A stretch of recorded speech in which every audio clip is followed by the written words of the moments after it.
You want us to fight those things?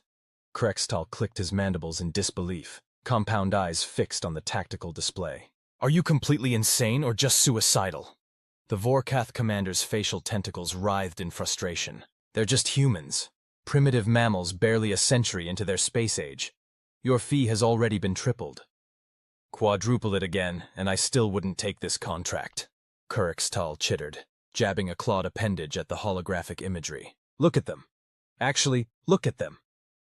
The footage showed what the humans designated as their Special Operations Forces, conducting exercises on a harsh desert world. The warriors moved with an unsettling combination of fluid grace and predatory intent, laden with enough weaponry to make a Krevan warbeast feel inadequately armed. I've studied their combat doctrine, Krextal continued. Do you know what those markings mean? The ones they wear on their armor? Skulls. Human skulls. They advertise death on their very bodies. What kind of species does that? A primitive one trying to appear threatening, the commander scoffed. Their psychological warfare is crude at best. Crude? Krextal's antennae twitched violently. Let me tell you about crude. Those humans you're so eager to dismiss? They developed powered armor because they saw it in entertainment videos. They created plasma weapons because they thought they looked cool in games. Their entire military-industrial complex is driven by the question, wouldn't it be awesome if... The commander's tentacles stilled. Surely you're exaggerating. I wish I was. You know what they call their elite units? Names like Ghost Recon and Shadow Raiders. They give their gunships names like Black Death and Angel of Destruction. They name their carriers after ancient warriors and conquerors. Many species engage in martial posturing. No, you don't understand, Krextal interrupted, mandibles clicking rapidly. They don't do this to intimidate enemies. They do it because they think it's fun. Because some human looked at a heavily armed assault transport and thought, you know what would make this better? Painting flames on the side and calling it Valkyrie's Fury. The tactical display shifted to show human special forces conducting a night raid. Their movements were precise, coordinated, and utterly terrifying to watch. They flowed through the darkness like living shadows, every motion economical and deadly. Look at how they move, Krextal continued. Most species either excel at stealth or direct combat. Humans? They switch between the two like flipping a switch. One moment they're ghosts, the next they're unleashing enough firepower to level a small city. And they do it all while making terrible jokes over their comm channels. The commander's facial tentacles had begun to pale slightly. The jokes cannot be that significant a factor. Oh, really? Let me share some intercepted communications from their last engagement. Krextal pulled up an audio file. Human voices crackled through the speakers. Hey Jenkins, what's the difference between a Vorkath battlecruiser and a target range? I don't know, Sarge. What? About 30 seconds once Anderson gets that railgun warmed up. Sound of human laughter mixed with explosive detonations. See? Krextal's antennae drooped. They make jokes while fighting. Who does that? It's not natural. The commander shifted uncomfortably. Perhaps we could negotiate with their leadership instead. Their leadership? Krextal gave the chittering equivalent of a laugh. You mean the ones who look at their most aggressive, adrenaline-seeking, danger-loving volunteers and say, yes, these are the ones we should give our most advanced weapons to? The ones who took their special forces' request for orbital drop capabilities and responded by developing pods that let them literally surf through atmospheric re-entry? They do? What? Oh yes. They call it riding the lightning, because of course they do. They turn everything into an action video game. Their training simulations are indistinguishable from their entertainment. Do you know what they call their combat stimulants? Go juice. Their battlefield medical technology? Stim packs. It's like they're living in their own combat fiction. The tactical display showed more footage. Humans in powered armor executing impossible maneuvers. Their movements enhanced by neural interfaces and synthetic muscle fibers. And don't even get me started on their enhancement programs, Krextal continued. Most species pursue either biological or technological advancement. Humans? They said both and make it awesome. They've got soldiers who can interface directly with their weapons, who can process combat data faster than our best AI, who can run for days without rest. And what do they do with these capabilities? They compete to see who can pull off the most ridiculous stunts in actual combat. The commander's skin had taken on a distinctly unhealthy hue. Surely they have some weaknesses. Oh, they do. They're reckless, prone to improvisation, and constantly pushing the limits of their equipment. But here's the thing. They know these are weaknesses, and they've turned them into strengths. They train for equipment failure. They practice improvising. Their doctrine literally includes guidelines for when to ignore doctrine. That's madness. Exactly. And that's why I'm not fighting them. Because the only thing more terrifying than their capabilities is their enthusiasm for using them. They don't just embrace combat. They enjoy it. They turn warfare into an art form, complete with its own culture, traditions, and inside jokes. The commander's tentacles had wrapped themselves into tight knots. Perhaps we should reconsider our expansion plans. Now you're thinking clearly, Krextal agreed. Because let me tell you the worst part. All those special forces we've been watching, those are their normal ones. They have even more elite units they keep secret. Can you imagine what those must be like? I'd rather not. Wise choice. Because I've heard rumors about their Black Ops teams. Stories about operators who can bend probability itself, who can step through dimensions, who can... Enough! The commander's tentacles were practically tied in knots. The contract is withdrawn. We'll seek easier conquests elsewhere. Good call, Karaxtal chittered. Because the only thing more dangerous than human special forces is what happens when they get creative. Did you know they once used orbital dropping pods to deliver high-yield explosives disguised as supply crates? The enemy took them into their own storage facilities. They called it Operation Special Delivery and laughed about it for weeks. As the commander hurried away, Karaxtal turned back to the tactical display. The footage showed a human special forces team practicing close-quarters combat, their movements a deadly dance of precision and controlled violence. One of them executed a perfect backflip while firing 2 weapons simultaneously. Completely insane, Krextal muttered. And they probably did that flip just because they thought it looked cool. In the background, more intercepted communications played. Hey, anyone see where I left that antimatter grenade? Check your other tactical pocket, Dave. Oh yeah, there it is. Right next to my lucky rabbit's foot. More human laughter.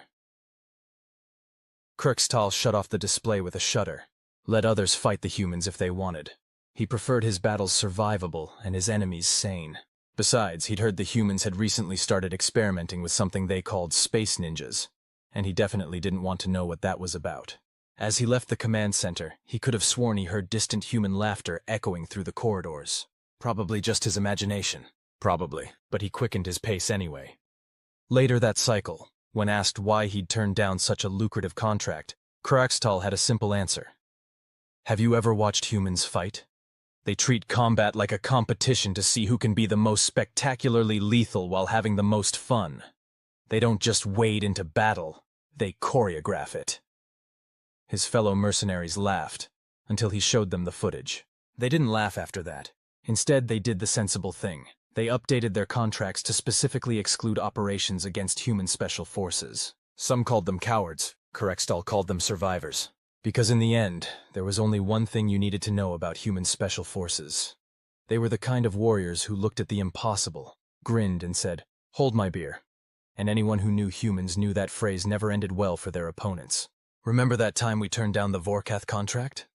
Zixvac asked, mandibles twitching with barely suppressed amusement. Krextal's antennae flattened against his carapace. Don't remind me. Best decision I ever made, even if nobody believed me at the time. The mercenary lounge of Station 7 Echo was unusually crowded, filled with various species sharing war stories and contract information. Most were trying very hard to avoid discussing the latest news from the Outer Rim. Speaking of humans, a Tellarite mercenary commander called from across the room, their crystalline form catching the ambient light. Has anyone seen the footage from the Dorax incident? A collective shudder ran through the assembled warriors. Even the normally stoic Quantum Hive representatives dimmed their bioluminescence. You mean when those human operators decided to... Krextal paused, mandibles clicking rapidly as he searched for the right words. What did they call it?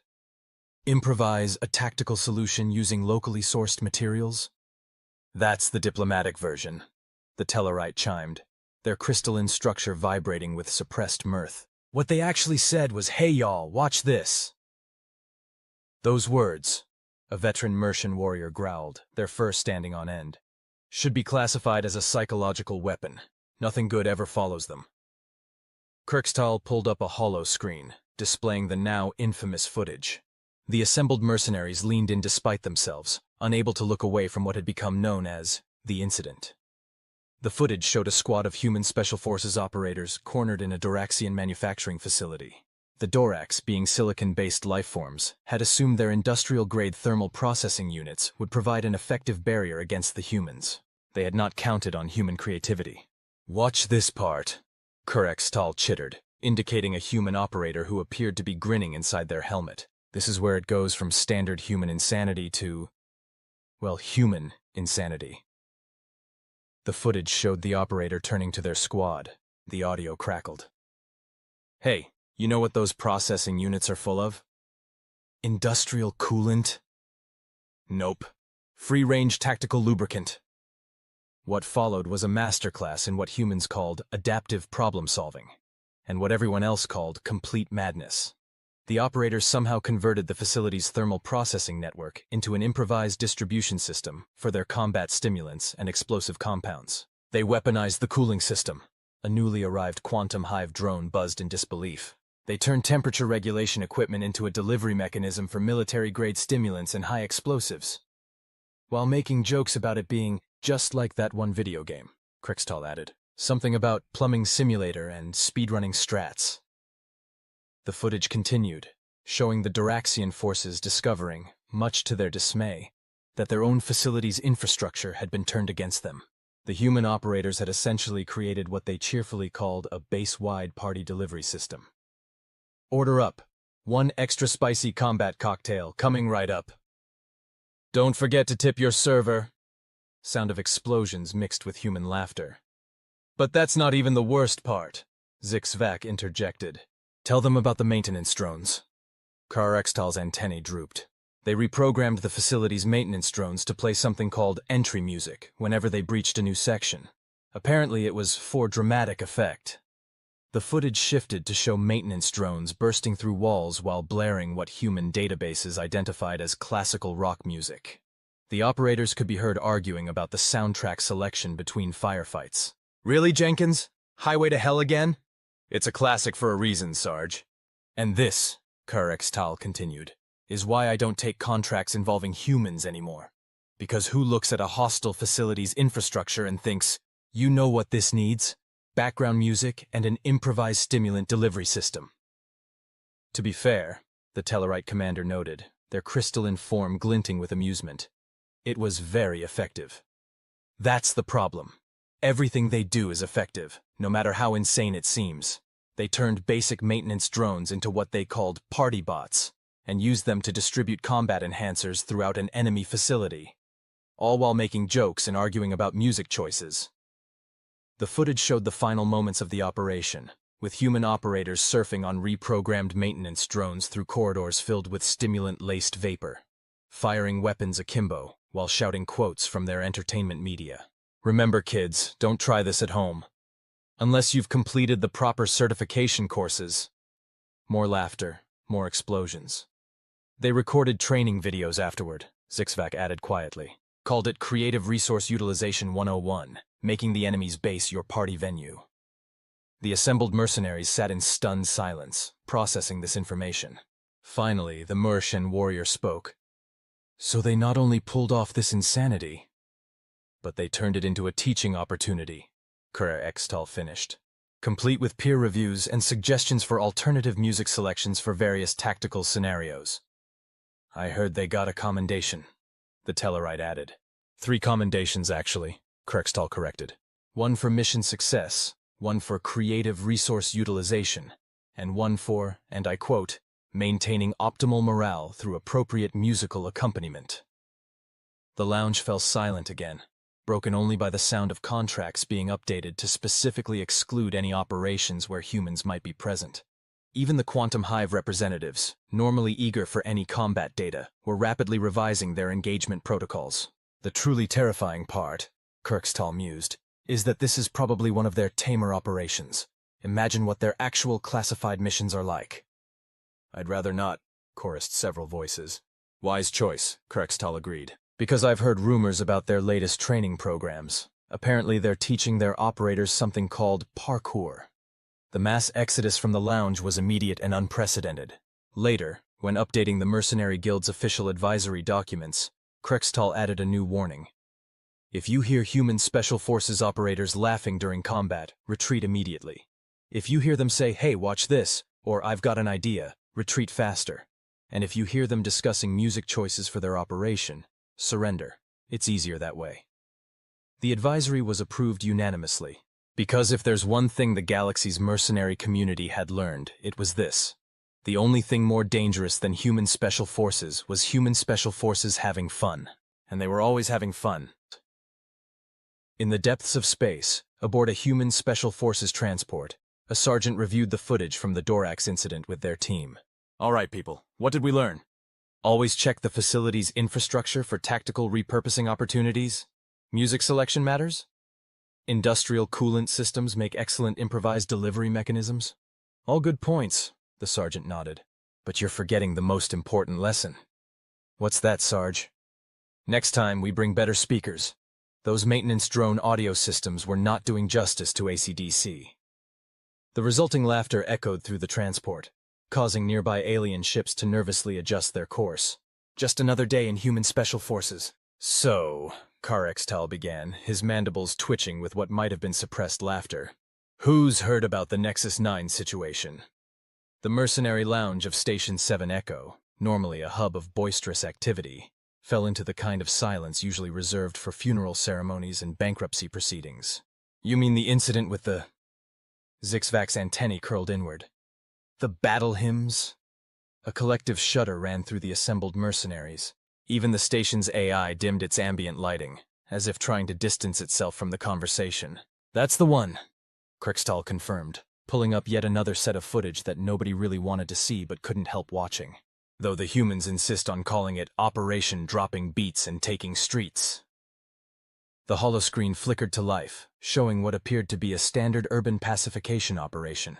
Standard, that is, until the human special forces arrived. For context, Krextal explained, the Nexus 9 mining colony had been taken over by a particularly aggressive sect of quantum-scale engineers. They had developed a theoretical immunity to conventional psychological warfare. Theoretical being the operative word, a Vrax commander rumbled from their environmental tank. Exactly, Krextal chittered, because nobody's theoretical models accounted for humans turning psychological warfare into, well, this. The footage showed human operators advancing through the colony's streets, their powered armor's external speakers blasting what their databases identified as workout music. Each squad had apparently been allowed to choose their own theme song. Squad 3, this is Command. Your music selection is causing seismic disturbances. Sorry, Command, can't hear you over how awesome we are. Bass drops, followed by explosions timed to the beat. They synchronized their assault pattern to the music, Zixvac explained to a horrified group of newly arrived mercenaries. They called it tactical rhythm optimization. That's not even the worst part, Krextal added. Show them the footage from the central plaza. The holoscreen shifted to show a squad of human operators who had apparently decided that their assault on the colony's main administrative building needed what they called a proper soundtrack. They had somehow rigged the colony's emergency broadcast system to play something they referred to as boss battle music. Jenkins, what the hell is K-pop doing in our tactical playlist? Cultural victory, Sarge. They can't fight if they're too busy trying to figure out the choreography. Fair point. Sync up the breaching charges to the chorus. The footage showed the quantum engineers' defensive formations breaking down as they tried to process the sight of human special forces operators conducting room-clearing operations while perfectly synchronized to what appeared to be elaborate dance music. But here's where it gets really interesting, Krextal continued, his mandibles clicking rapidly. The quantum engineers, operating on probability matrices, couldn't process the apparent randomness of human combat tactics combined with choreographed movement patterns. Their cognitive frameworks literally crashed. They tried to calculate the tactical advantage of backflips, Zixvac added solemnly. That was their first mistake. The footage showed the aftermath. Quantum engineers either surrendering en masse or joining what they called the rhythm of tactical enlightenment. Several could be seen attempting to replicate human combat dance moves. Within 3 cycles, Krextal explained, the entire colony had developed what they called groove-based combat doctrine. They formed a new religion around it. Something about achieving tactical superiority through synchronized movement and appropriate background music. The humans encouraged this? A newly arrived hive mind representative buzzed in disbelief. Encouraged it? They offered advanced courses, called it cultural victory, alternative approaches to combat resolution. They even published a manual, Bass Drops and Hotspots, a comprehensive guide to rhythm-enhanced urban warfare. The footage shifted to show human instructors teaching former quantum engineers the finer points of what they called tactical dancing. The engineers had apparently developed complex mathematical formulas to optimize their movements for maximum style points. Remember, people, if you're not having fun, you're not doing it right. But what's the tactical advantage of a spin move? Looking awesome is the tactical advantage. The really concerning part, Zixvac noted, is how effective it was. The colony's productivity increased by 300% after they adopted what they called groove-based optimization protocols. Humans weaponized dance music. Kurarextal chittered in disbelief. They turned psychological warfare into a party, and somehow it worked better than conventional methods. The quantum engineers now require all security personnel to achieve what they call sick moves certification before deployment. The assembled mercenaries watched as the footage showed the colony's current state. Quantum engineers conducting their probability calculations through elaborate dance moves, security teams training to what humans called beats per minute optimization, and former insurgents arguing about playlist selection for their patrol routes. They've started hosting competitions, Zixvac added. Something called So You Think You Can Fight. The humans judge them on both combat effectiveness and, quote, style points. And the worst part? Kurextal's antennae drooped. Other colonies are starting to adopt the practice. There's talk of making it an official combat doctrine. The humans are calling it the Great Groove Revolution. The footage showed a graduation ceremony for the first class of rhythm combat specialists, complete with what the humans called a tactical dance-off. The quantum engineers had apparently calculated that adding backflips to standard combat maneuvers increased their effectiveness by exactly 43.7%. This is why I don't take contracts involving humans anymore, Kurextal concluded. Because who looks at a hostile quantum engineering collective and thinks, you know what this situation needs? A dance battle. But it worked, someone pointed out. That's exactly the problem. Everything they do works, no matter how insane it seems. They turned combat operations into a choreographed performance art. And now there's a whole religion based on achieving tactical supremacy through superior dance moves. The mercenary lounge fell into contemplative silence, broken only by the distant sound of bass-heavy music from the station's human quarter. Several mercenaries nervously adjusted their combat loadouts to include what humans called swagger enhancement modules. I heard, Zixvac said quietly, that they're developing something called tactical rap battles for diplomatic negotiations. The mass exodus from the lounge set a new speed record. Later, when updating the Mercenary Guild's advisory documents again, Kurarextal added another warning. If human special forces start playing music during combat operations, do not attempt to calculate the tactical advantage of their movements. There isn't one. They just think it looks cool. And somehow, that makes it work. The advisory was approved before he even finished writing it. Because if there's one thing the galaxy's mercenary community had learned, it was this. The only thing more dangerous than human special forces having fun was human special forces starting a trend. And everything they did started a trend. Meanwhile, in a classified human special forces training facility. Sir, the quantum engineers are requesting advanced courses in something they're calling probability-enhanced breakdancing. Approved, but tell them the spin moves need more pizzazz. Yes, sir. Should I add tactical choreography to the standard training curriculum? Better make it mandatory. Can't have our operators falling behind in the dance combat arms race we accidentally started. Sir, about that, several other species are requesting training in rhythm-based warfare. Well, you know what they say, Lieutenant. What's that, sir? The groove must flow. The resulting laughter echoed through the facility, causing several quantum probability matrices in the vicinity to spontaneously rewrite themselves to include dance moves. Just another day in human special forces. I swear by all quantum probabilities, the veteran Dravix commander declared, their crystalline form vibrating with poorly suppressed emotion. This is the absolute last time I underestimate human social protocols.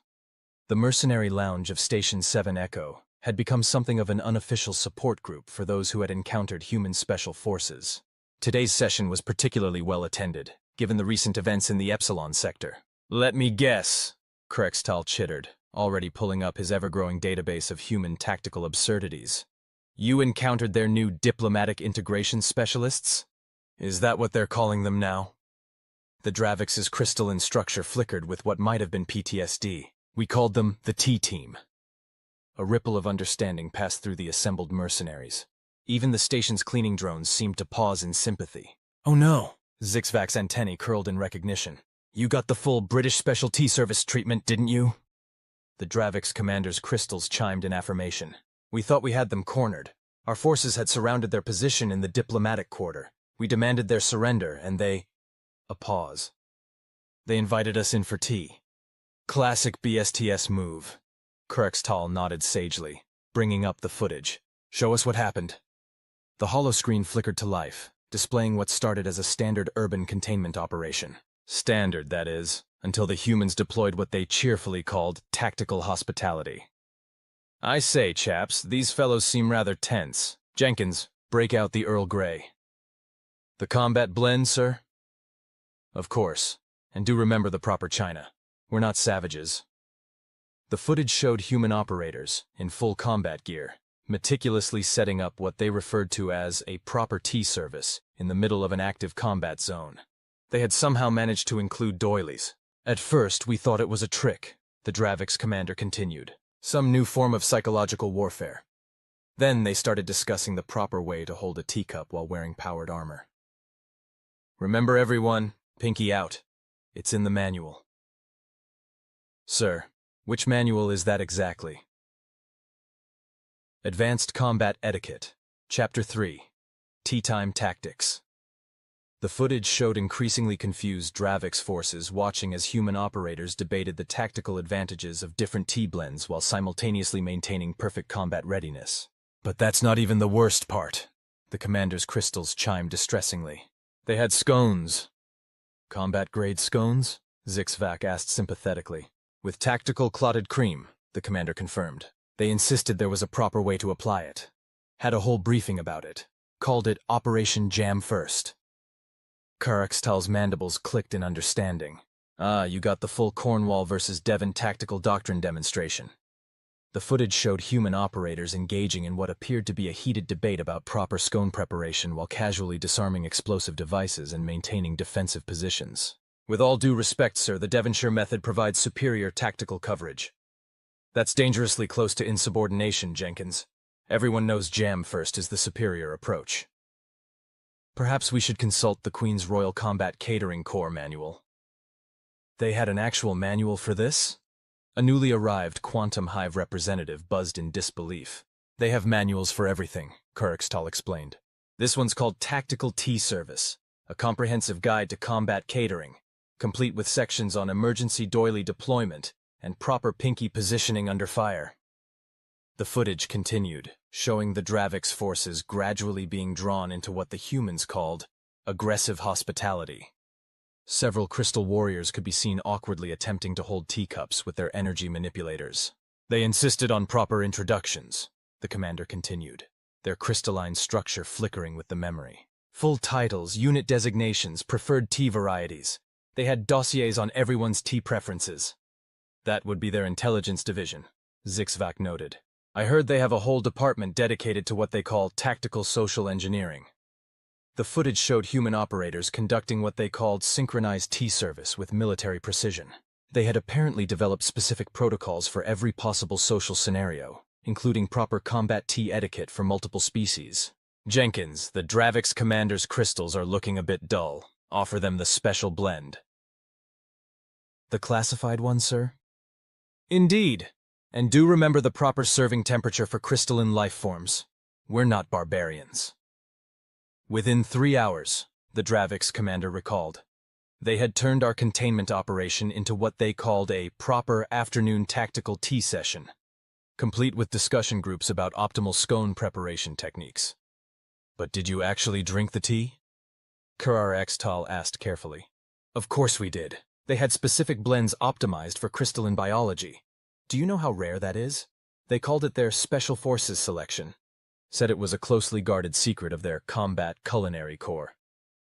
The footage showed the aftermath. Dravik's forces and human operators engaged in what appeared to be a highly civilized discussion about proper T-service protocols while maintaining full combat readiness. Several crystal warriors had adapted their energy fields to better hold the tiny cups. By the end of the day, the commander's crystals chimed resignedly.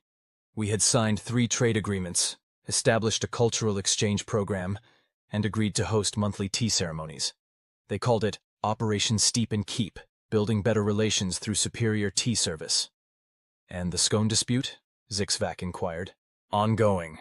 They've established a joint human Dravik's research committee to study optimal topping application sequences. The humans call it the Strategic Scone Initiative. The assembled mercenaries watched as the footage showed current conditions in the Epsilon sector. Regular tea ceremonies between human and Dravik's forces, complete with what the humans called tactical doily deployment, and heated debates about proper scone preparation. They've started certification courses, the commander added. Something called Advanced Combat Hospitality. The humans are training our forces in what they call tactical politeness. This is why I don't take contracts involving humans anymore, Kurextal concluded. Because who looks at a military standoff and thinks, you know what this needs? Properly served tea and a debate about scones. But it worked, someone pointed out. That's the problem. Everything they do works. They turned combat operations into a social event, and now we have joint training exercises in tactical tea service. The mercenary lounge fell into contemplative silence, broken only by the distant sound of china clinking from the station's human quarter. Several mercenaries discreetly adjusted their loadouts to include what humans called emergency hospitality kits. Later, when updating the Mercenary Guild's advisory documents yet again, Kurextal added another warning. If human special forces offer you tea, accept it. Their hospitality is as tactically precise as their combat operations, and refusing could lead to what they call aggressive tea deployment. The advisory was approved before the tea could cool, because if there's one thing the galaxy's mercenary community had learned, it was this. The only thing more dangerous than human special forces in combat was human special forces being polite. And they were always polite. Meanwhile, at a classified human special forces training facility. Sir, the Draviks are requesting advanced courses in what they're calling tactical etiquette. Approved. But tell them the doily deployment still needs work. Yes, sir. Should I add Combat Catering 101 to the standard curriculum? Better make it mandatory. Can't have our operators serving tea without proper tactical consideration. Sir, about that. Several other species are requesting training in advanced hospitality warfare. Well, you know what they say, Lieutenant. What's that, sir? The tea must flow. The resulting laughter echoed through the facility, causing several nearby tea sets to rattle in sympathy. Just another day in human special forces.